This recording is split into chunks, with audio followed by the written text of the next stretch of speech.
a nuestra querida Daniela Pastrana y a Luisa Cantú, a quienes les damos la más cordial bienvenida. No sé, ahí en el caso de Jessica, espero que ya esté apareciendo en unos momentos más. Pero buenos días, Daniela, buenos días, Luisa. Hola, muy buenos días. Hola, hola, Daniela, Daniela, buenos días. Creo que está conectando su audio. Sí, sí, dice que apenas está ahí en proceso. Ujú. ok, Estás en pues el cuarto de Diego, la habitación de Diego, mi querida Luisa. Sí, ya decidí hacer de mi escenografía esta jirafa que se no, volvió sí, famosa. buenísima, buenísima, la querida jirafita, esa, pues ya está por ahí, Daniela, bueno, ya estaba, ya no está, ahorita estará nuevamente. Así que Luisa, si te parece, vamos entrando en materia, pues todo un show que está dando la alcaldesa Sandra Cuevas, y te hemos visto también dar cobertura, también mucha cobertura también al caso de Sandra Cuevas. ¿Cuál es tu valoración, Luisa, de todo este desaguisado? Hace un momento, al inicio del programa, entrevistamos al maxi abogado Federico Anaya para que nos colocara un poco de los ángulos legales de lo que está intentando hacer la alcaldesa, que de pronto algunos no muy entendemos, pues qué pretende ahí. Hay protestas de Morena, en fin, hay un ángulo jurídico y hay un ángulo político. ¿Cuál es, desde tu punto de vista, pues los rebotes que está teniendo este caso de la alcaldesa Sandra Cuevas? Bueno, creo que el ángulo jurídico ya lo tienen claro por parte de una persona experta, entonces yo ya no me voy a meter tanto ahí. Y el político me parece que todavía no termina de estar claro porque lo único que hemos visto son, digamos, señales, ¿no? Que se mandan justo por los medios públicos, por las vías públicas. Siempre hubo sospechas sobre si Sandra Cuevas había ocupado, digamos, de la operación en campo o de, digamos, pues sí, tal cual la movilización en las calles por parte de alguien que tuviera control territorial, como por ejemplo Ricardo Monreal.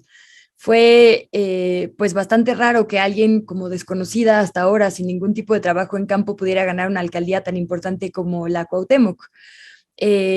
Ahora cuando vemos los grupos de personas ambulantes que la acompañan empieza a tener un poquito más de sentido, ¿no?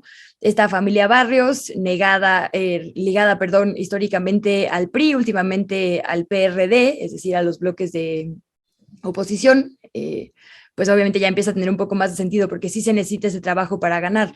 Fue todavía más raro que perdiera a Dolores Padierna, ¿no? Alguien que tiene muchísimos años conociendo a la gente de ahí, las dinámicas locales, los grupos que ahí mandan.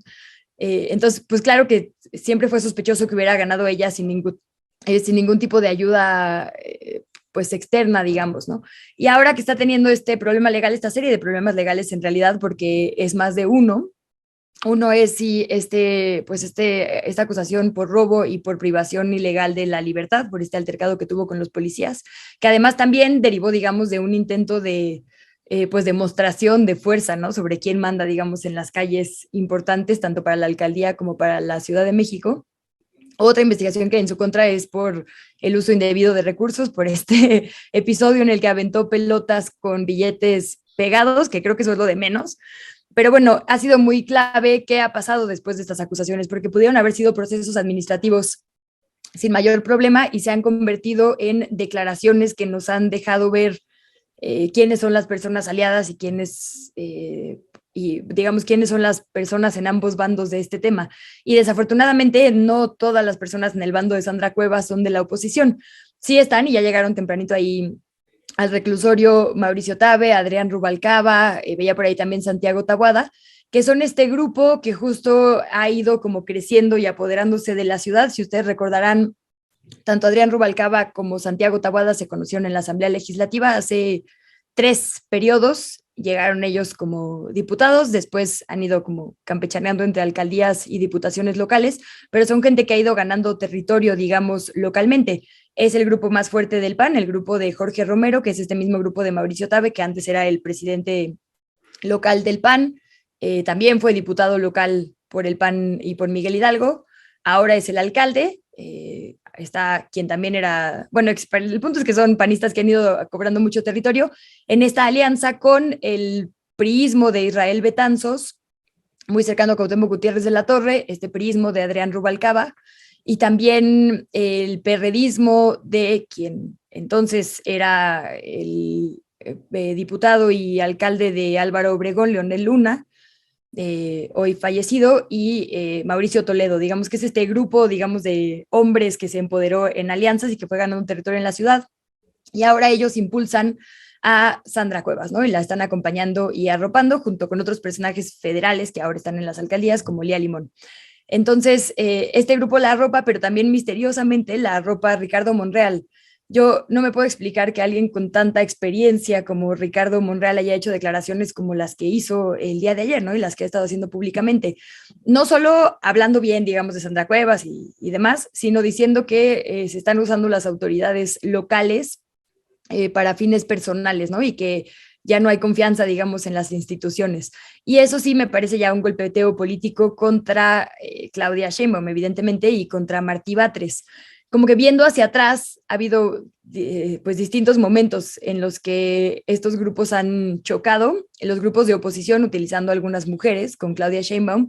Pienso también con lo que pasó con Alessandra Rojo de la Vega, esta feminista que trabaja en la alcaldía Miguel Hidalgo, bueno, feminista, autodenominada feminista, con las marchas, ¿no? También se le vinculó, digamos, con estos grupos de personas que estaban interviniendo el espacio público, que estaban cometiendo actos violentos en contra de las policías, y también, ¿no? Salieron a respaldarla de estos bloques. Entonces creo que hay como ciertas mujeres que están como muy visiblemente enfrentando a Claudia Sheinbaum, y creo que las están respaldando estos grupos de oposición y estos grupos en Morena que están en contra de Claudia Sheinbaum, como Ricardo Monreal, y no hay ningún como interés por disimularlo, ¿no? Cada vez está más obvio y creo que más bien se están mandando mensajes públicos.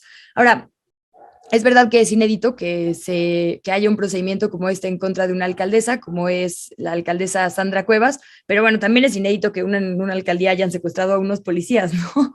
Entonces creo que efectivamente estamos viviendo un momento de muchos contrastes en la ciudad y de muchos choques en la ciudad, y pues a mí solo me preocuparía, digamos, pensar que se está operando desde el propio partido para perjudicar la administración de Claudia Sheinbaum, ¿no? Porque al final eso es lo que parecería, por lo menos desde afuera.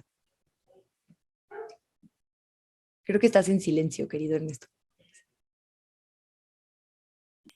Perdón, gracias, mi querida Luisa Cantú. Ya está por ahí también Alberto Nájar, que se había Sí, tenido que ausentar perdón, un es que momento, pero ya está de regreso. sí, Adelante, tuve que Alberto. levantarme un momentito. Ya está también aquí Jessica Cermeño. Bienvenida, Jessica. Y te quería pedir tu valoración, Daniela Pastrana. Sandra Cuevas es un personaje peculiar, ha dado muestras de una forma también peculiar de entender y llevar la administración de la alcaldía más importante de la Ciudad de México, por todo lo que implica el recurso económico que se mueve legal e ilegal, y también, por supuesto, todo lo que implica ser la sede del Poder Ejecutivo, la cantidad de personas flotantes, por la población flotante que hay en esta demarcación, en esta alcaldía, la importancia política de los grupos de presión que están allí, que son muy viejos y que tienen muchísima capacidad de moverse. Entonces, ¿cuál es tu valoración de lo que sucede ahora mismo con Sandra Cuevas, Daniela Pastrana? Gracias, pues es difícil aportar algo más de lo que de la radiografía política que acaba de hacer Luisa y de la valoración jurídica que hizo hace un rato Federico, porque pues fue pues muy amplia y muy clara, y creo que eso lo agota. A mí hay una sola cosa que me interesa, o sea que sí creo que no es menor, por más que pueda parecer que frente a las acusaciones que tiene de los policías, el hecho este que parecería anecdótico de regalar balones con dinero, digo, eso es como la forma de pensar de cómo funciona la función pública. Es yo voy a regalar el dinero en unos balones. Me parece los niveles como de corruptores a lo más micro, ¿no? O sea, es como atacar en las cosas más pequeñitas. Y eso ligado a esta cosa que fue tan controversial al inicio, que fue esa entrevista en la que dijo que ella quería una economía de ricos porque no le gustaban los pobres, que me parece que ha sido de verdad, yo no recuerdo una administración, o sea, hay muchas administraciones de alcaldías que tienen, digamos, tantos digamos, lo que quiero decir, todas han tenido errores en esta y las administraciones pasadas, pero no recuerdo una que haya tenido en tan poco tiempo tan acumulación de dislates y de por lo menos toda la gente que yo conozco que vive en la Cuauhtémoc, es así de qué está haciendo esta alcaldesa, ¿no? O sea, con el tema de la basura, ¿no? O sea, con cualquier tema en el que nos metiéramos, era pues qué está haciendo. Y yo, eso sí, lo que creo que hay que decir es que pues que es interesante, ¿no? O sea, lo que decía Federico hace un rato, que estamos viendo como un juicio, pues es interesante lo que está ocurriendo y es interesante también lo que puede ocurrir como un precedente para cualquier otro alcalde que pues también esté haciendo una mala gestión. Hay muchos que han hecho mala gestión, el Toledo, sí, tampoco quiero ser tan injusta, porque también si ponemos un top de alcaldes malos, bueno, el de mi alcaldía, que está repitiendo ahorita en Benito Juárez también, ¿no? Y el de Coyoacán. Pero en tan poco tiempo, tantas cosas, cosas juntas, es como, solo sabemos de ella por las cosas malas que hace, porque es cada semana. Entonces, creo que es un proceso interesante y que pues hay que ver la evaluación jurídica, pero también la evaluación ciudadana que puede tener. Gracias, gracias, mi querida Daniela. Jessica Cermeño, en concreto, nada más yo daría un elemento más que cuando uno ve pues toda esta suerte de videos que salen de esta alcaldesa y antes de que fuera alcaldesa también, una mujer además que muy agresiva, muy violenta en muchos sentidos, que pareciera que carece de manera importante de un sentido de la ubicación, de la proporción de los lugares y de los momentos, una especie de desorden ahí que creo importante. Independientemente de todo eso, ¿identificas que este es un asunto político o identificas que realmente sí es un asunto jurídico importante y justo el que se está llevando a cabo con el caso de Sandra Cuevas? Yo creo que, ¿cómo están todos? Buenos días. Yo creo que lo que se va a ver en esta audiencia que se está realizando en este momento en el que la alcaldesa ya llegó con un atuendo característico de ella, un vestido también carísimo, ¿no? Carolina Herrera, que ya la vimos ahí caminar con todo el bloque que ya decía Luisa. Si de verdad ella logra comprobar, es curioso como en este momento unos videos sean tan importantes, ¿no? Si ella logra comprobar lo que ha dicho en todos los espacios antes de esta audiencia, que ella tiene material videográfico donde se demuestra que a esos policías no se les hizo nada y que es más bien, pues, eso, un ataque político, pues entonces se podría pensar que lo es. Ahora, si ella no logra confirmar estos dichos con los que se sostuvo, porque en realidad era el único argumento que tuvo en los días pasados para decir que le estaban inventando estas acusaciones de robo agravado, de abuso de autoridad y de discriminación, pues entonces me parece que sí es una serie de dislates, ¿no? Como ya lo han dicho, y me parecen característicos de una personalidad que seguro recuerdan este tuit de que está sentada ella atrás el jardín, ¿no? Y me di un tiempo para revisar la investigación, la carpeta de investigación, y ella leyendo perfectamente maquillada. Es un tipo de ejercicio del poder. Verla con este vestido amarillo hace un rato, me parece que fue en octubre, ella caminando en un paseo por la colonia obrera con este vestido amarillo, chillón.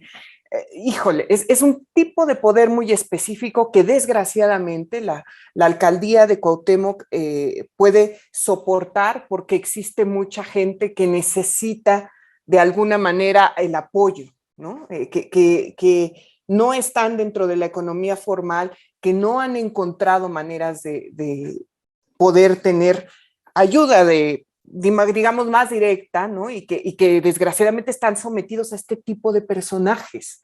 Yo creo que lo que está detrás de eso, que es obviamente un poder importante que ella cree que tiene por los comerciantes de la zona y que ahora efectivamente le están arropando la oposición porque creo que pues se verían peor si no lo hicieran, pero veamos qué pasa con esos videos. Ahora, yo me quedo, como bien dice Dani, con esos videos de ella tirando las pelotas, y después cuando le preguntan de que por qué está tirando, dice, no, yo solo tiré las pelotas, no tiré billetes de 500 pesos. Es un tipo de poder que tenemos que reflexionar si queremos que ese tipo de personajes pues son los ideales, los mejores para nuestra democracia mexicana. Yo creo que todos aquí creemos que no. Y pues a ver qué pasa en esta audiencia, que será importantísima, ¿no? Y es Yo puedo que, añadir. adelante, Luisa, adelante, sí. Ay, perdón, es que ahora que decían de las pelotas, me acordé de otros 2 episodios estrella de Sandra Cuevas.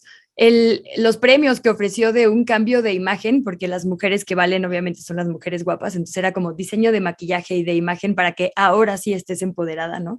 Entonces justo ahora que describías, Jessica, cómo llegó a esta audiencia, pues sí es un importante espejo de lo que ella considera que es valioso o importante, ¿no? Y eso de andarle ofreciendo a las mujeres un cambio de imagen para empoderarlas, pues a mí me parece muy lamentable, porque justo hay una lucha bien importante en funcionarias públicas para que se hagan políticas públicas de fondo, y ella como con estas ideas cosméticas y misóginas otra vez, ¿no?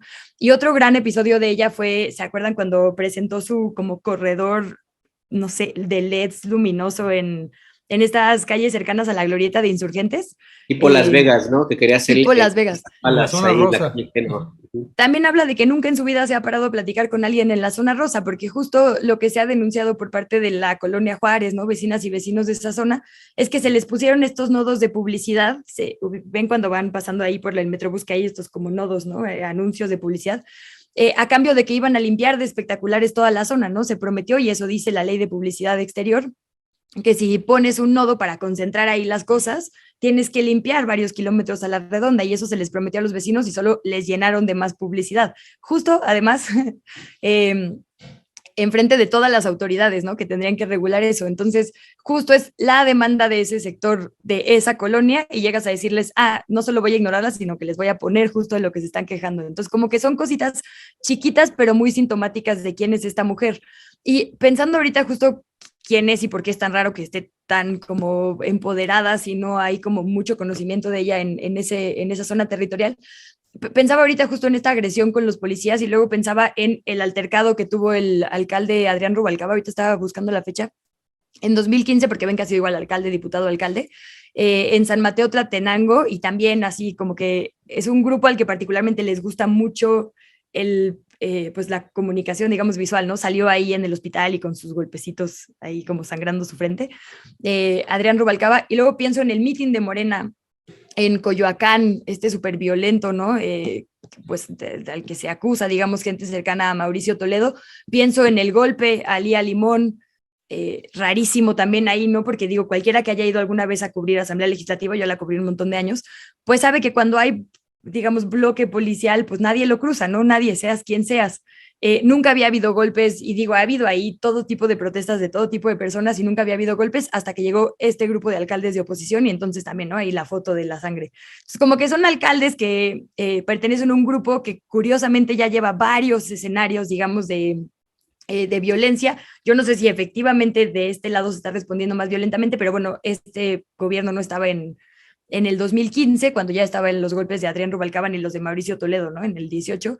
Entonces sí me parece que son un grupo que, digamos, pues tiene ya un historial de situaciones violentas en la vía pública, y creo que ese contexto debería considerarse cuando hablamos de esto que pasó con Sandra Cuevas, ¿no? Porque no es aislado. Ay, perdón, y última. Comparar su caso con el de las y los periodistas muertos, ¿no? Atreverse a decir en una entrevista, que por cierto ya no quiso dar más entrevistas después de eso y de su presencia con Adela, pero en Milenio sale diciendo la señora, es que así opera Claudia Sheinbaum y el presidente. Si le molestas o si eres incómodo, entonces te desaparece, ¿no? Le está pasando a los periodistas y ahora me lo quieren hacer a mí. Me parece también muy sintomático llevar agua a su molino de un caso de un tema, digamos, tan sensible y tan terrible como la violencia contra los periodistas, porque entonces banaliza lo que sí les está pasando a esas personas, inventando una historia de violencia contra ellas sin ningún tipo de pruebas, ¿no? Y eso me parece bien ruin, y algo tan ruin, y como con tanto cinismo salir a decir eso sin ningún tipo de prueba en un medio de comunicación, también creo que es muy sintomático de quién es esta mujer. Perdón, ya ves. No. Es que trato de ver, como que estaba calentando, me agarraron en curva cuando abrí. Gracias, No mi saqué querida todo. Luisa. Daniela Pastrana, pues entrando en materia al siguiente tema, aprovechando además lo que comentaba Luisa, pues ¿de qué se trata esto? Vamos, cada vez que aparezca semanal o quincenalmente un periodista más asesinado, pues otra vez vamos a hablar del tema y qué hacer también para no repetirnos, ¿no? Se siguen haciendo esfuerzos para articular pues encuentros con periodistas y crear un frente común. ¿Cuál es tu valoración del momento que estamos sobre esta materia y sobre esto que sucedió, sobre este colega periodista que además pues ya había solicitado el apoyo, pues uno más que había solicitado el apoyo? Y gracias, Ernesto. Pues mira, quiero aprovechar justo para felicitarte por el trabajo que hicieron sobre el litio. Creo que es un reportaje estupendo y creo que justamente, bueno, tú que te has metido tantas veces a Tamaulipas y todo eso, una de las cosas que hemos dicho nosotros desde este lado de la trinchera del periodismo independiente es que sí hay formas de sobrevivir, aunque nunca hay garantías, por supuesto, cualquiera que está haciendo un trabajo en campo, es más, cualquier persona en este país está en riesgo porque estamos en una violencia tremenda y cotidiana, pero sí hay ciertas formas, ¿no? ¿Qué pasa y qué ha pasado y cuál es la explicación de lo que pasa con los periodistas? En la red hemos insistido mucho en que tenemos que traspasar y trascender este tema de los números como si fuera handicap, de si son 5, si son 8, si son más que antes o si son menos que antes, si son todo lo que eso, porque no es como una competencia, es tratar de entender cuáles son las causas. Y las causas desde hace como 4 o 5 años, ya no sé cuánto, cuando fue el Tribunal Permanente de los Pueblos que estuvo acá en México y que hicimos todo un análisis muy amplio de lo que estaba ocurriendo y que lo retomó en su sentencia el tribunal. Hablábamos de varias cosas. Una era la coyuntural, una causa coyuntural que es esta violencia generalizada que se disparó a partir de la estrategia de seguridad de Felipe Calderón, de la que ya hemos hablado mucho y que impacta en todos los ámbitos. Y ya está el otro tema el que estábamos planteando, que era esto de Nuevo León, de Nuevo Laredo, que no termina de acabar nunca, esa violencia que empezó hace ya más de una década. Y así estamos en muchas partes del país. O sea, una es esta violencia generalizada que empezó a escalar ahí y que no se ha detenido y que no se ha podido frenar. Aunque hoy la secretaria de Seguridad dijera que sí, la verdad es que no se ha podido frenar en muchas zonas, en unas baja y en otras sube. Esa es la coyuntural, pero hay otras estructurales que nos ponen en riesgo permanentemente y se planteaba ahí en la sentencia del Tribunal Permanente de los Pueblos. Una es esta relación perversa de medios de comunicación, de dueños de medios de comunicación con las estructuras de poder. Y eso lo vemos muchísimo más en los estados, donde la mayoría de los dueños de comunicación son políticos locales. Y eso pues, es una relación que pone en permanente vulnerabilidad a los periodistas y nadie habla de los dueños, o sea, nadie le pasa, todo el mundo cuestiona al Estado y nadie habla de los dueños que tienen en estas condiciones tan precarizadas al gremio y que al final pues es lo que ha hecho que muchos hayamos brincado a esta otra trinchera de tratar de hacer medios independientes porque son insostenibles las condiciones de trabajo a las que te someten muchos de los medios de comunicación. Incluso, ¿no? En el caso, por ejemplo, de algunos medios que pues pueden tener contratos o convenios de publicidad con gobernadores y exponer mucho a sus corresponsales, que eso es una de las cosas que pues hace años que sabemos. La otra cosa estructural pues es justo esta falta de organización gremial, que había un periodismo muy oficialista, y yo lo he dicho varias veces, el descrédito de la prensa no inició con López Obrador. El presidente repite lo que mucha gente dice en la calle y lo que mucha gente ha dicho, y porque fue ganado a pulso por muchos periodistas, que por supuesto no tiene nada que ver con los que estamos acá dando esta batalla, pero que pues es lo que ocurre, y pocas herramientas. Ayer lo discutía justo con las colegas que estuvieron en el Foro de Libertad de Expresión, estuve ahí cenando con Patti Mayorga y con Reina, y hablábamos de eso, de la necesidad de seguir insistiendo en que la ética periodística y la responsabilidad periodística son un blindaje que nunca te va a garantizar que puedas sobrevivir a esta violencia, pero son un blindaje. porque la no ética y la responsabilidad con la información, pues te pone como blanco de muchas personas, ¿no? Y eso no es una cosa que hayamos inventado nosotros, es algo que desde los primeros cursos con la gente colombiana nos decía. Y las otras que no se están viendo son otros actores, que son problemas estructurales de cómo está hecho nuestro periodismo. Y ya con eso voy a cerrar, ¿no? Porque tiene muchas capas, pero yo les recomendaría ver la sentencia del Tribunal Permanente de los Pueblos, porque ahí están claras muchas estructuras, ¿no? Las fallas, obviamente las fiscalías que están fallando, las fallas del mecanismo, esas ya se han hablado, se han agotado, hemos agotado de hablar de esas cosas, pero no de ahora, de años. El papel de los gobiernos locales, el papel de los jueces, ¿no? Tanto en la detención como la liberación, en la impunidad que tenemos, que es generalizada, esa afecta a todas las estructuras y, por supuesto, pues cada asesinato no resuelto, pues abre la puerta a otro. Digamos, un sistema de justicia bastante débil. Ese era el otro elemento que se veía como estructural de lo que pasaba con las agresiones a periodistas. Y uno más del que poco se habla, pero que tiene que ver con, y a propósito de esto del Parlamento Europeo, que es muy curioso porque los países del primer mundo no se hacen cargo de lo que provocan o de la violencia que generan en países como el de nosotros. No solo por el tráfico de armas, que ya hemos visto aquí, hemos hablado no solo de las de Estados Unidos, sino las que llegan por ejemplo, las de Alemania, que provocaron muertes en Ayotzinapa y todo, o sea, ya hemos hablado aquí de esto, sino también una de las cosas que decía ayer Paula de Artículo 19 era que uno de los principales problemas por los que se atacaba a periodistas era el tema de los defensa del territorio. ¿Y de qué se defiende? O sea, ¿cuál es la defensa del territorio? Pues de las empresas. Alguna vez que nos tocó ir con un grupo a Canadá y un funcionario nos decía esto de que pues no podemos intervenir. Les decía yo, no venimos aquí a acusar a nuestro gobierno, era con Peña Nieto. No, ese lo padecemos nosotros. ¿No? Lo que queremos es que ustedes pongan en cintura a sus empresas, porque sus empresas son muchas de las que generan esta violencia que estamos viviendo en mi país. Y eso ni los españoles, ni los belgas, ni los italianos, ni los canadienses, ni los estadounidenses no se hacen cargo de lo que les toca. O sea, están viendo qué pasa con nuestras autoridades, que sí, pues sabemos que pueden no estar en su agenda o no en su interés estar atendiendo los temas de la protección a periodistas, pero no se hacen cargo de la parte que les toca de la violencia que hay en México. Porque nosotros podemos decir, no se puede entrar a Tamaulipas, pero pues las eólicas sí entraron y se instalaron.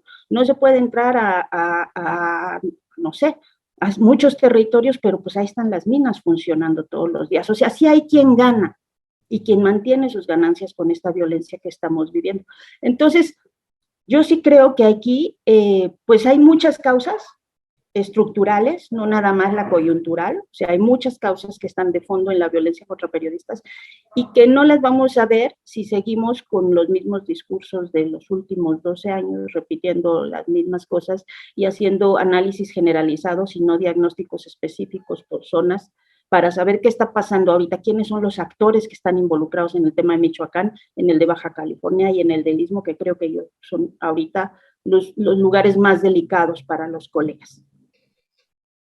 Es que este tema, Jessica, también se ha prestado para el debate politiquero y para tratar de jalar agua al molino de algunos que, pues la verdad, tienen una posición cuestionable, para no ponerle otro adjetivo. Es el caso de la llamada Alianza de Medios MX, esa misma alianza conformada por algunos medios que pues, han tomado una línea editorial políticamente contraria al gobierno del presidente López Obrador, así lo han hecho, no lo digo yo, y que pues está formada por los patrones, los dueños de los medios tradicionales, que publican hoy un desplegado en varios medios y en las redes sociales. Voy a leer nada más un párrafo, una línea, si me lo permites, Jessica, para pedir tu opinión. Dice: como industria, alentaremos programas de capacitación y protección al gremio en nuestro ámbito profesional.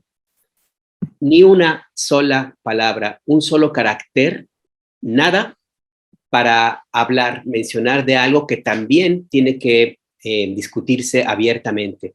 La precariedad laboral es también violencia, y son estos mismos medios, los que de comunicación tradicional, los que envían a sus reporteros a zonas de conflicto sin protección, sin dinero, sin saldo en el celular, sin hotel, sin nada, sin sueldo a veces, y los que pagan 20 pesos, 50 pesos por nota a sus corresponsales, a los cuales se echan con la mano en la cintura y que despiden a los periodistas que son amenazados. Son estos mismos medios los que ahora se asumen como los paladines de la libertad de expresión y la defensa de los periodistas.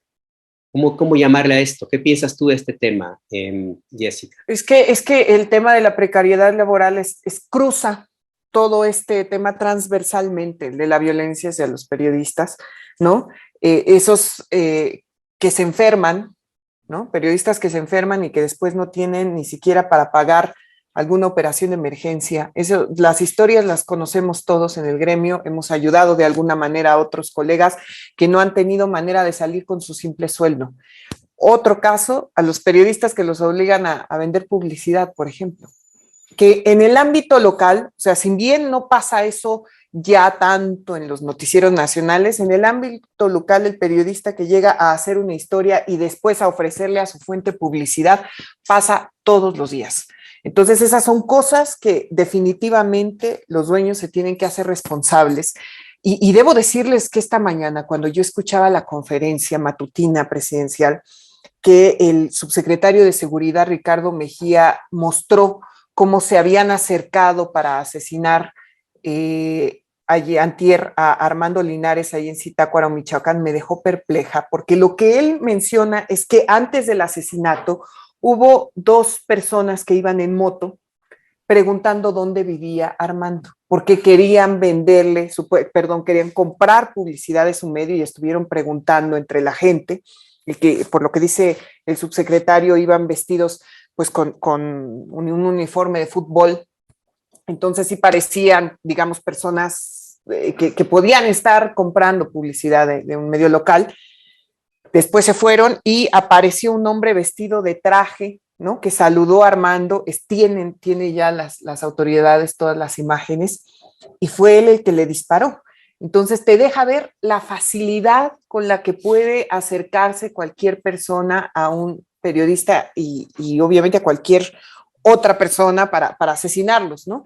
Y sin duda estos fenómenos de violencia extrema, obviamente donde siga habiendo violencia va a haber ataques hacia los periodistas. También lo que decía Ricardo, y hacían mucho énfasis, a mí eso no me gustó del todo, de cómo él había rechazado, y lo dijo también el presidente el día de ayer, de cómo había rechazado la ayuda federal, y el subsecretario dijo hoy que 2 colaboradores de su medio, tenemos que recordar que Roberto Toledo fue asesinado también en enero, otro colaborador del Monitor Michoacano, y decía hoy Ricardo Mejía que había 2 personas que sí habían aceptado en el medio el apoyo federal. Entonces, yo creo que tendría que ser mucho más claro, ¿no?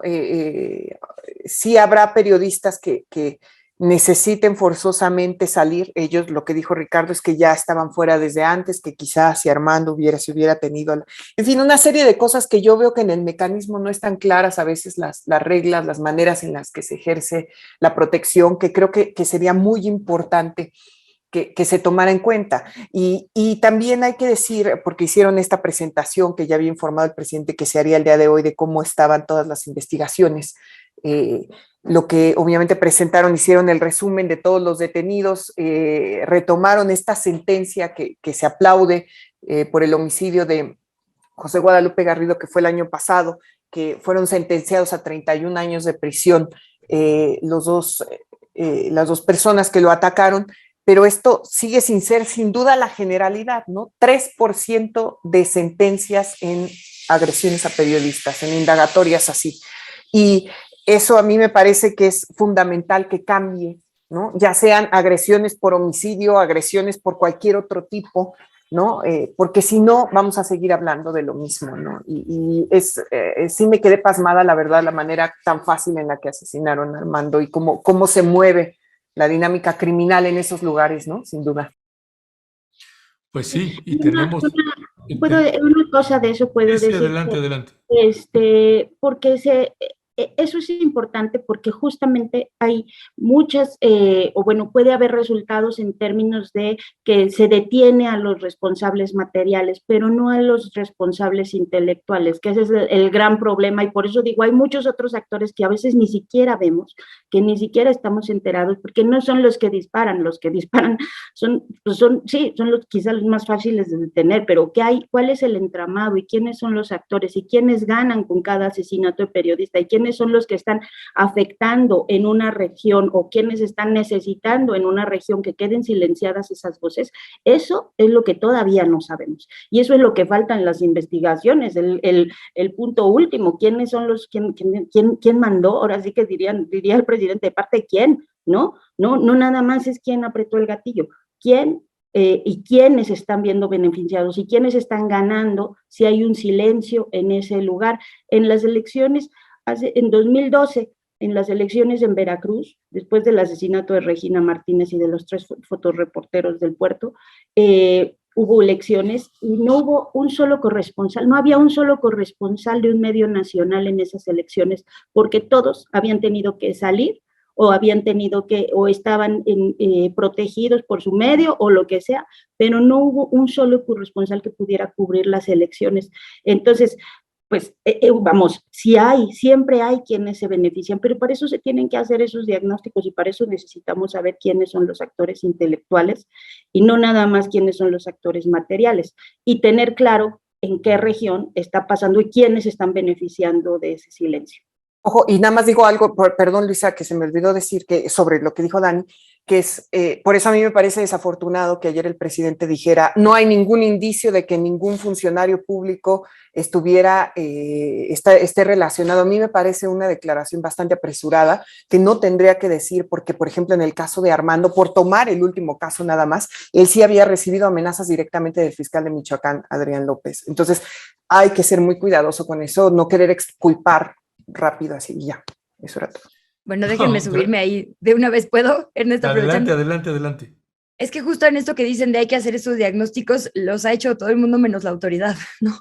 Y pienso en 2 columnas importantes que salieron en esta última semana, les leo rapidísimo nada más ahí unos cachitos. Una es de Leopoldo Maldonado, precisamente el director de Artículo 19 en la región, en México y Centroamérica, y la columna se llama Los posibles móviles políticos en los asesinatos de periodistas, y justo dice lo que estaba diciendo Dani hace un ratito, ¿no? Que si centramos la mirada en quienes jalan el gatillo, en los autores materiales, podemos concluir esto, ¿no? Que se trata de crimen organizado, pero la mirada a nivel de autoría intelectual nos lleva a fronteras entre lo político y la criminalidad que son difusas, y ahí hace un análisis súper interesante del contexto de las elecciones, justo en estos, no sé si me estoy trabando un poquito, ¿verdad? Por el internet. No. Disculpen. Justo dice, de los 6 periodistas asesinados en posible vínculo con su labor durante el 2022, es una columna que salió la semana pasada, 4 ocurrieron en estados con nuevos gobiernos estatales, por ejemplo, Margarito Martínez y Lourdes Maldonado con el cambio de gobierno en Tijuana, en Baja California, Roberto Toledo en Zitácuaro, Michoacán, ahora un segundo en Zitácuaro, Michoacán, y Juan Carlos Muñiz en Zacatecas. Y lo mismo en el 2021, de 6 asesinatos ocurridos después de las elecciones, 2 fueron en estados con gobernadores recién electos, ¿no? Ricardo López en Guaymas, Sonora, y Alfredo Cardoso en Acapulco, Guerrero. Entonces, evidentemente el vínculo político y administrativo, digamos, con estos homicidios tiene que tomarse en cuenta, y yo también creo que no deberían, pues digamos, con tanta premura descartar el tema político, quizá no a las figuras políticas actuales, pero de que hay una reconfiguración importante cuando hay cambios de gobierno que afecta a las y los periodistas, las cifras ahí están, y no solo a las y los periodistas, también a las personas funcionarias públicas, ¿no? Porque muchos de los homicidios de alcaldes y alcaldesas, según esta consultoría Etelect, tienen que ver con la alternancia. Y sumaría otra que me parece mucho más polémica, con la que yo no estoy del todo de acuerdo, pero bueno, que también es una que se discutió un montón, y fue esta entrevista que hizo Epigmenio Ibarra con Marta Anaya para el Heraldo TV, no sé si la alcanzaron a ver, pero bueno, después la retomó ella en su columna, y dice Epigmenio Ibarra lo siguiente, se los digo textual para no hacer interpretaciones. Cuando entra Andrés Manuel en 2018 se empieza a producir una cosa muy curiosa. Si analizas la secuencia de hechos, te das cuenta de que el narco comienza a perpetrar masacres de alto impacto mediático de manera muy sincrónica, con eventos emblemáticos de la Cuarta Transformación. Le dice Pigmenio Ibarra a Marta Naya, por ejemplo, cuando presentan el Plan de Seguridad Nacional en Palacio Nacional y a la misma hora hay una emboscada en Aguililla. Cuando se anuncia toda la inversión de Dos Bocas y el presidente está ahí, viene la masacre de Coatzacoalcos. Como Culiacán, el día que se está inaugurando el aeropuerto, Tlahuelilpan, a mí me parece que es un sabotaje. Y dice Pigmenio, descubren que matar a un periodista es altamente rentable. Es muy fácil porque no tienen protección y muy rentable porque políticamente generan mucho malestar. Entonces, dice ahí hay un cambio, ¿no? De táctica. Digo, a mí, Perdón, el inicio, ¿podrías repetirlo? Porque hay una parte que me perdí en el primer párrafo. sí. Cuando entra Andrés Manuel, sí me escucho bien, es que creo que está Sí. un poco inestable mi internet, me está saliendo ya la alerta. Está bien, te escuchamos. Ok. Gracias. Dice, cuando entra Andrés Manuel en 2018 se empieza a producir una cosa muy curiosa. Si analizas la secuencia de hechos, te das cuenta de que el narco comienza a perpetrar masacres de alto impacto mediático de manera muy sincrónica, con eventos emblemáticos de la Cuarta Transformación. Insisto, esto es parte de una entrevista entre Pigmenio Ibarra y Marta Anaya. Ella lo retoma en el Heraldo el día 7 de marzo, en una columna que se llama Seguirán matando periodistas. A mí, digamos que lo que no me gusta de eso es que obviamente le quita peso a las investigaciones periodísticas de las y los colegas, ¿no? Como que quita el móvil de sus investigaciones como algo que pudo haber sido, digamos, pues un incentivo para el crimen. Pero bueno, son como análisis políticos que se están haciendo desde los diferentes bandos políticos que creo que tampoco están suficiente en la discusión pública. Yo sí celebro y veo distinto, aunque no me gusta esta sección nueva de andar poniendo a supuestos culpables en la mañanera, porque ya habíamos hablado suficiente de debido proceso por acá, pero bueno, sí por lo menos hay esta intención de decir ya no va a haber impunidad. Ahora falta que se analice, como bien decían Dani y Jessica, los contextos completos, porque la idea es prevenir, ¿no? No tanto pues mitigar, digamos, el daño una vez cometido el crimen. Y en ese sentido, pues creo que es muy importante analizar la data que sí existe y el hecho de que la gente no se quiera acoger al mecanismo es también muy sintomático. Ya. Gracias, Luisa. Pues si quieren, antes de, ya nos quedan pocos minutos para pasar al último tema. Yo nada más quisiera comentar antes de preguntarte, Jessica. Yo este comentario de Pigmenio, y por ahí lo he escuchado con algún otro simpatizante del presidente López Obrador, a mí me parece una enorme irresponsabilidad, porque en este afán de tratar de quitarle responsabilidad al presidente López Obrador en lo que toca a sus obligaciones del Estado como jefe del Estado, jefe del Ejecutivo Federal en materia de la seguridad que tendríamos que tener las y los mexicanos, porque creo que el presidente está haciendo lo que él considera y lo que mejor puede con base al diagnóstico que le están dando, y algunos podemos disentir o no de que si lo que está haciendo funciona o no, pero crear una conjetura sin tener elementos de que pues es la oposición la que está matando para generar una crisis y crearle una crisis al gobierno de Andrés Manuel López Obrador, pues ese es precisamente no ir a campo. Por eso me parece una enorme irresponsabilidad de que lo empiecen a hacer sin tener ningún solo elemento, ninguno, ni mínimamente, ¿no? Y yo puedo entender que sea un personaje cercano al presidente y que todo sea defensa del presidente, pero tampoco puedes arrogarte o abrogar que es la oposición la que está matando periodistas para crear una crisis en el gobierno de Andrés Manuel López Obrador. Esa es mi mirada y mi punto de vista sobre declaraciones de ese tipo. No es el primero que le escucho que están con esta narrativa algunas personas que me parece, en verdad, de manera irresponsable, porque no atiende de fondo un problema que es estructural, no coyuntural.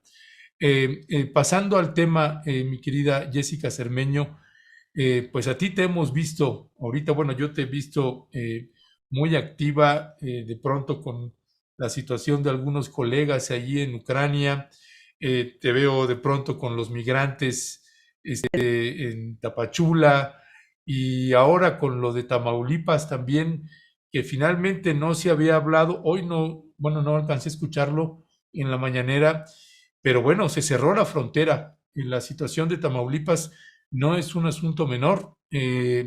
Ya hoy el presidente, bueno, el subsecretario de Seguridad presentó precisamente el caso de este personaje, el huevo del cártel del noreste, miembro, uno de las cabezas principales de la Tropa del Infierno, esta célula del cártel del noreste que opera ahí en Tamaulipas, particularmente en Nuevo Laredo, y una parte de la ribereña, incluso llegando ya a Ciudad Mier. Eh, pero ¿cuál es tu valoración de cómo leer, cómo interpretar esto que está sucediendo? Coincidió además con la visita de un funcionario en materia de seguridad de los Estados Unidos. ¿Qué decir? ¿Qué decir de cómo interpretar esto, Jessica Cermeño? ¿Cuál es la lectura que estás haciendo? Mira, déjame hilarlo con un poco lo que dices y el comentario de Pigmenio. Yo estoy de acuerdo totalmente contigo que son aseveraciones irresponsables porque efectivamente no se tiene ninguna manera de confirmarlas y entonces podríamos hablar de que bajo este esquema donde son golpistas también aliados con el crimen organizado, los que cometen estos delitos, entonces también alguien podría decir que el gobierno federal está aliado con el crimen organizado en Guanajuato para que se vaya el PAN de la gubernatura. O sea, a eso me refiero de que porque hay tanta violencia en Guanajuato que alguien diría quién está haciendo la violencia, ¿no? Entonces, me parece que ya son justificaciones que no pueden existir. Y mira, ojalá fuera así de sincronizado porque significaría que existe algún tipo de control sobre el crimen organizado en los distintos estados. Y desgraciadamente yo no veo la capacidad de cada grupúsculo, que cada vez son más pequeños, yo no veo la capacidad de ningún actor político para definir totalmente qué hacer en momentos claros. No me lo parece, no me lo parece. Yo concuerdo contigo. Y lo que sí creo que se debe hacer es este caso, ¿no? de Gerardo Treviño, alias El Huevo, como tú bien dices, que fue una operación importantísima por la manera en la que se hizo. Ahora sabemos que fueron minutos, ¿no? Que participó incluso un Black Hawk, que lo sacaron rápidamente. O sea, cosas que no vimos que ocurrieran, por ejemplo, en Sinaloa, ¿no? En el famoso Culiacanazo. Entonces, yo creo que estas cosas se deben hacer bien y concuerdo contigo también, Ernesto, en que el timing de las visitas de Alejandro Mayorkas a este país, de este funcionario estadounidense prácticamente encargado del combate al crimen organizado por parte de Estados Unidos, sí tienen que ver en cómo se han relacionado las últimas capturas. Veamos el último comunicado de ICE, que fue de hace unas horas, donde dicen que la detención de Treviño tuvo que ver con una investigación que ya estaban haciendo ellos desde hace meses sobre el caso. Entonces, te deja ver que hay coordinación. La manera en la que presentó, otra vez vámonos a lo de la mañana, el subsecretario Mejía, todas estas detenciones, habló de las detenciones que ha habido en Zapopan, algunas detenciones en Michoacán, esta detención, por supuesto, de Treviño en Tamaulipas, que algunos funcionarios incluso estaba viendo, citados en algunos medios, dicen que es pues la detención de la década por la importancia de Treviño, por ser sobrino del Z40, del Z42, que sabemos que fue un clan importantísimo en el incremento de la violencia, no solo en Tamaulipas, sino también en San Luis Potosí y otros 4 estados. Yo creo que esta es la manera correcta de hacer este tipo de operativos, ¿no? Sí, desgraciadamente ocurren, y estos videos son tremendos, de ver cómo están prácticamente incendiados varios tráilers, como tú bien dices, pues cerrada la frontera, ya dijeron que el consulado estadounidense se va a cerrar indefinidamente por cuestiones de seguridad, pero de alguna manera se tiene que acabar, detener a la gente que está generando las principales olas de violencia. También presentaron, se me va ahorita el apodo de este hombre, pero que se encargó también de asesinar a civiles en Reynosa, que ya lo lograron detener. Entonces creo que son cosas importantes y yo sí creo, después del tiempo que he estado pues reporteando cuestiones de seguridad, que la inteligencia estadounidense sí le lleva a veces pasos adelante a la inteligencia mexicana y que pueden hacer un buen match en las condiciones que establezca el gobierno mexicano, por supuesto,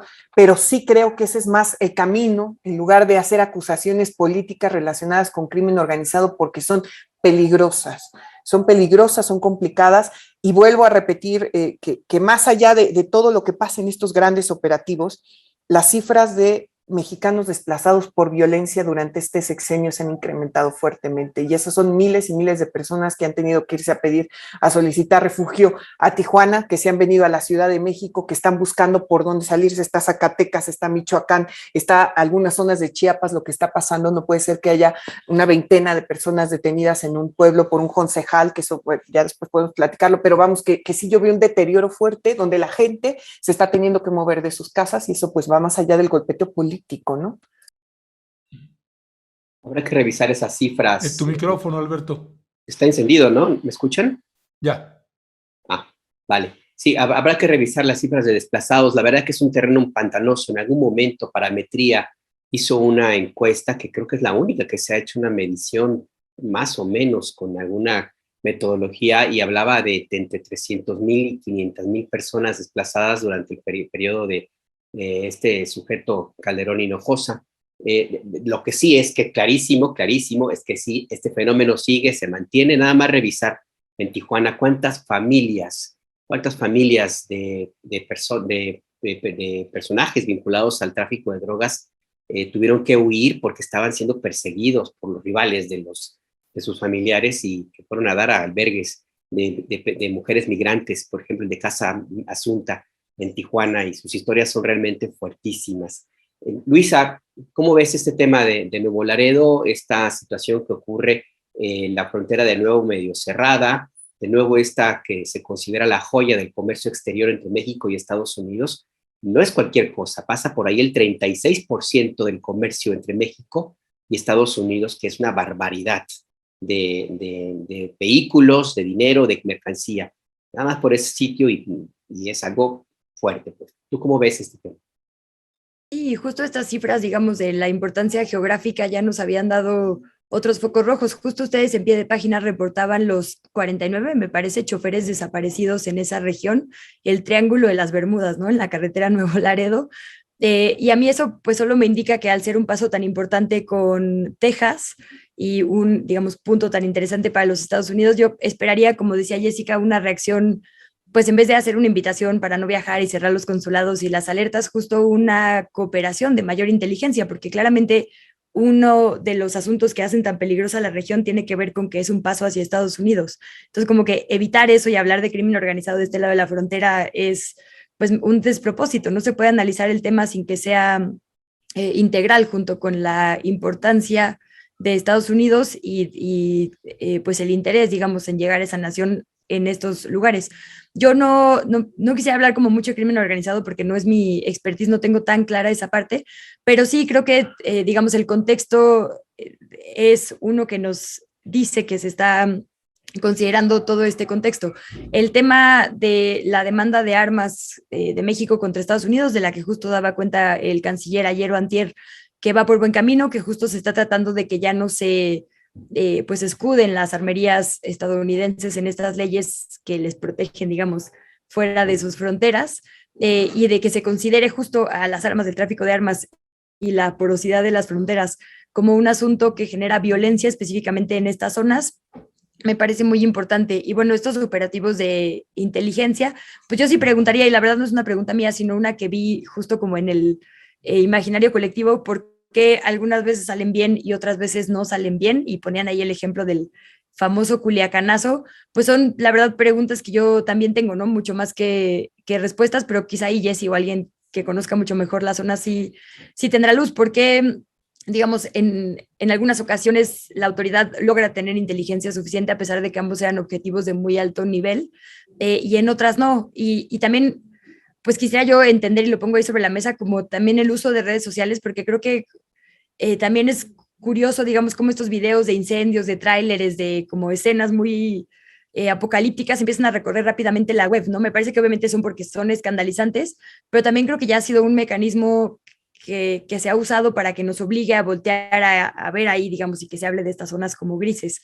Entonces, no sé, digo ahí, Jessica, creo que tú tienes mucho mayor entendimiento de lo que pasa regionalmente. Yo solo diría, qué bueno que Estados Unidos empiece a entender o se hable, digamos, de este lado de la frontera, de su implicación directa en este tipo de casos violentos, ¿no? Sí, pues algo que se nos repite mucho, Daniela, es que sobre realidades que pasan, como estos videos que se empezaron a publicar en redes sociales, pues son aprovechados por sectores de la oposición, sean panistas, sean empresarios, eso sabemos que pues sucede y sucederá. Sabemos que Estados Unidos no es ingenuo. Yo sí, ahorita que escuchaba a Jessica, para mí lo de Ovidio en Sinaloa fue algo pues de una naturaleza distinta y de decisiones distintas a lo que sucedió o a las decisiones que está tomando ahorita el gobierno de López Obrador, y que lo podemos ver pues ya en casos como Michoacán, donde pues tomaron la seguridad de una parte de la zona caliente, ahí por Aguililla e incluso también Tepalcatepec, donde vemos que la seguridad implementada por el Ejército, la Guardia Nacional y la Marina empieza a apretar en algunas zonas, ¿no? Empezaron a apretar también un poco en Matamoros, algo que no habíamos visto, apretaron en Nuevo Laredo, están apretando también en Colima, y vemos ahí, tengo la impresión que hay un cambio de orden y que una vez que ya se empezó a estructurar y a destacamentar de manera ya mucho más clara la Guardia Nacional, tengo la impresión que cambió la orden del jefe del Ejecutivo y ahora sí están intentando empezar a apretar a los cárteles porque realmente los habían dejado sueltos y no estaba dando resultado. Pues, ¿no? Pero, perdón, ¿no ven ninguna diferencia de trato, digamos, no de trato, sino como de complejidad específica para lidiar con unos y con otros? Justo pensaba en esto, ¿no? Decían que acaso en los remanentes de los Zetas, por allá es remanentes del Sí. algún día poderosísimo cártel de Sinaloa, ¿no? Como que, digo, no sé si también hay alguna diferencia porque es el mismo ejército, la misma Guardia Nacional, pero no son los mismos cárteles, ¿no? Digo, no. Se llama hegemonía de los grupos locales, Luisa. En Sinaloa, el Mayo Zambada tiene un poder absoluto. Y en Nuevo Laredo de Tamaulipas hay algunos grupos que están peleándose, y eso siempre, incluido también en la Policía Estatal de Tamaulipas, y eso siempre te hace una diferencia importante por la misma estructura operativa de una organización que tiene capacidad de movilizar ciudadanos, como lo hizo el Mayo Zambada, el famoso Culiacanazo que vimos, pero bajaron de la ranchería cientos de jóvenes por ese control social que tiene, algo que no existe en la frontera chica de Tamaulipas. Y un último apunte, la diferencia fundamental entre los grupos vinculados a los viejos capos, que son los de Sinaloa, y los nuevos capos o los recientes capos, como son los Zetas, es la cohesión, la forma como se cohesionan. En el caso de Sinaloa se llama una alianza de sangre. Son primos, parientes, amigos, dinero, apoyo, el capo benefactor. Los Zetas y todo lo que hay alrededor era terror, miedo, asesinatos, muerte, dinero. Eso sí te hace una diferencia ya en el control social de un área específica, urbana o rural, Luisa. Perdón. Sí, y la toma de decisiones sí es regional, no puede tener la misma atención Sinaloa, Sonora, Chihuahua, que Tamaulipas o que Michoacán. Y por ejemplo, en Tamaulipas, pues operando a plenitud 4 cárteles, es de los estados donde operan casi todos los cárteles poderosos del país, y 14 células confrontadas entre sí. Eso pues precisamente hace y le permite, aún dentro de todo este caos que puede generar y que se incrementa la violencia de manera exponencial en estados como Tamaulipas, a diferencia de Sinaloa, por ejemplo, que está mucho más controlado. No estoy diciendo que no haya violencia, pero se dejan ver menos en el norte del país que acá que en el centro, en el sur, que casi hasta publican los videos, y con el cártel de Sinaloa opera de una manera completamente distinta. Perdón que ya nos estamos metiendo de más. Ya ni siquiera sé quién era la última Daniela. Pero iba yo, pero Vas. pero jamás le voy a quitar la palabra en este tema a Alberto Nájar, que lo ha cubierto desde como 1820, ¿no? O sea, entonces, Qué no, mala ya, eres con las fechas. el experto en seguridad de pie página, pues es Nájar. Entonces yo dije, vamos a escuchar qué dice, porque siempre es bien interesante. No, yo quisiera ligarlo, ¿saben con qué? Con algo que escuché hace un rato de Michael Chamberlain, que decía que Alejandro Encinas en el foro de ayer repartió responsabilidades. Bueno, claro, lo decía como crítica porque, pues, por supuesto, las autoridades son las primeras responsables para atender este problema, pero yo sí creo que hay que repartir responsabilidades porque no es posible, o sea, no, el problema es tan grande que no lo va a resolver ni un presidente, ni un subsecretario de gobernación, ni uno de que tiene que haber muchos actores trabajando para resolver o para atender las causas, todas estas de las que hemos estado hablando en esta mesa. Los asesinatos de periodistas son reflejo de lo que pasa, o sea, la violencia contra periodistas es un reflejo de la violencia contra la sociedad, no es así, no van aislados, ¿no? Entonces, esto que estamos viendo, pues es una cosa que también vive la sociedad. Por eso es tan importante, pues, que esa es la cosa, que haya un periodismo que nos cuente lo que está pasando. Y por eso es tan importante que estas responsabilidades y que ese diagnóstico sea preciso. Hay una responsabilidad, por supuesto, de las autoridades federales, primero porque no han puesto, o sea, el tema no lo ponen en la agenda. No es la agenda, no es el principal tema ni Nuevo Laredo, ni los periodistas, no ha sido tema de agenda, ni los desplazados, ni las víctimas, ni nada. Ese es un tema, ¿no? Pero hay otras muchas responsabilidades que son de las que ya hemos hablado ahorita, que son desde los gobiernos estatales, los gobiernos municipales, los jueces, los legisladores, las organizaciones de sociedad civil, porque de pronto te dicen, no, cuestiona, que no se va a resolver la cosa con abrazos y no balazos, pero luego tampoco con los militares, pero luego entonces hay que preparar a la policía y hay que entrenarla y capacitarla. Llevo oyendo eso desde que soy periodista, hace 28 años estamos hablando de capacitar a las policías y ya se hizo una super policía, la de García Luna, y no la queremos, ya tuvo su oportunidad y no queremos esa super policía. Entonces, también las organizaciones también tienen que superar de pronto esos discursos que ya no están atendiendo ni resolviendo ni dándonos respuestas a la crisis tan tremenda que tenemos. Y por supuesto de propios periodistas, porque pues sí, o sea, es que nosotros estamos hablando aquí entre puros periodistas pues que estamos, digamos, como del lado de tratar de aportar algo o de tratar de que el periodismo sirva. Pero eso no es la mayoría de nuestra prensa. Eso también hay que decirlo. Y están los dueños de los medios con sus agendas. Y lo que decía yo de los otros actores que no vemos, que no alcanzamos a ver, porque para mí es muy sintomático que nos digan 45% de las agresiones viene de agentes locales, sobre todo policías municipales, pero uno de los motivos, y ese es, por el que hay más agresiones a periodistas es por los temas de defensa del territorio. Y vuelvo al tema de a quién beneficia que los periodistas que sí están haciendo su chamba en estos lugares estén silenciados. Y esa es la pista que hay que seguir. ¿A quién está beneficiando? ¿No? ¿Quiénes sí salen? Porque uno puede decir, a lo mejor no vamos a especular para decir fue este o fue el otro, lo que sea, para eso están las investigaciones, que esperemos que algún día pasen, pasaron como del 1% de sentencias al 3%, bueno, esperemos que algún día superen el 10 o yo qué sé, ¿no? Pero para eso están las investigaciones, no lo vamos a decir nosotros, pero pues sí tenemos que seguir la pista y saber quiénes sí se están beneficiando de que esas zonas de silencio existan, de que esa zona de silencio en Tamaulipas haya crecido tanto y todas las que han crecido en muchos lugares, ¿no?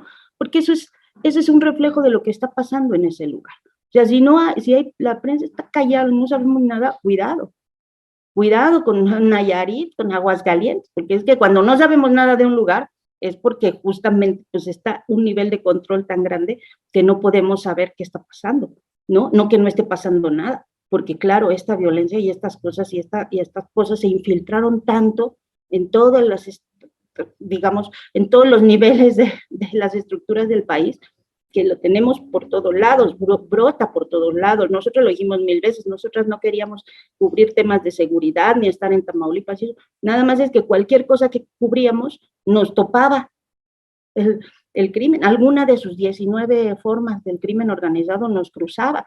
Queríamos cubrir cualquier cosa, y social o medio ambiente, lo que sea, y nos cruzaba el crimen en cualquier lado. Todos los que estamos en campo lo hemos visto. Entonces, pues esa es la parte que hay que, por eso es tan importante, sí, defender el periodismo. Bueno, ya saben que yo soy una defensora del periodismo y del periodismo independiente, pero pues es que yo creo que es fundamental, porque si no, ¿cómo nos informamos? ¿No? Y sí creo que tiene que ser parte de la agenda de muchas personas y del gobierno federal y de los gobiernos, bueno, de los gobiernos estatales, bueno, pues no, porque ellos son los agresores, no va a ser su agenda, pero sí tiene que ser parte de la agenda de la sociedad. Ya, pues gracias, mi querida Daniela, Luisa Cantú, Jessica Cermeño. Ya nos tomamos 10 minutos y ya me dicen que está Patricia ahí en sala de espera, así que pues le damos la más... Gracias a las tres. Ay, gracias Jessica, por la Daniela, cátedra. Luisa, Qué gracias. increíble como siempre. escucharles. Sí. Cuídense Gracias. mucho. Chao. Ay, Goncito. Luego, cuídense, chao.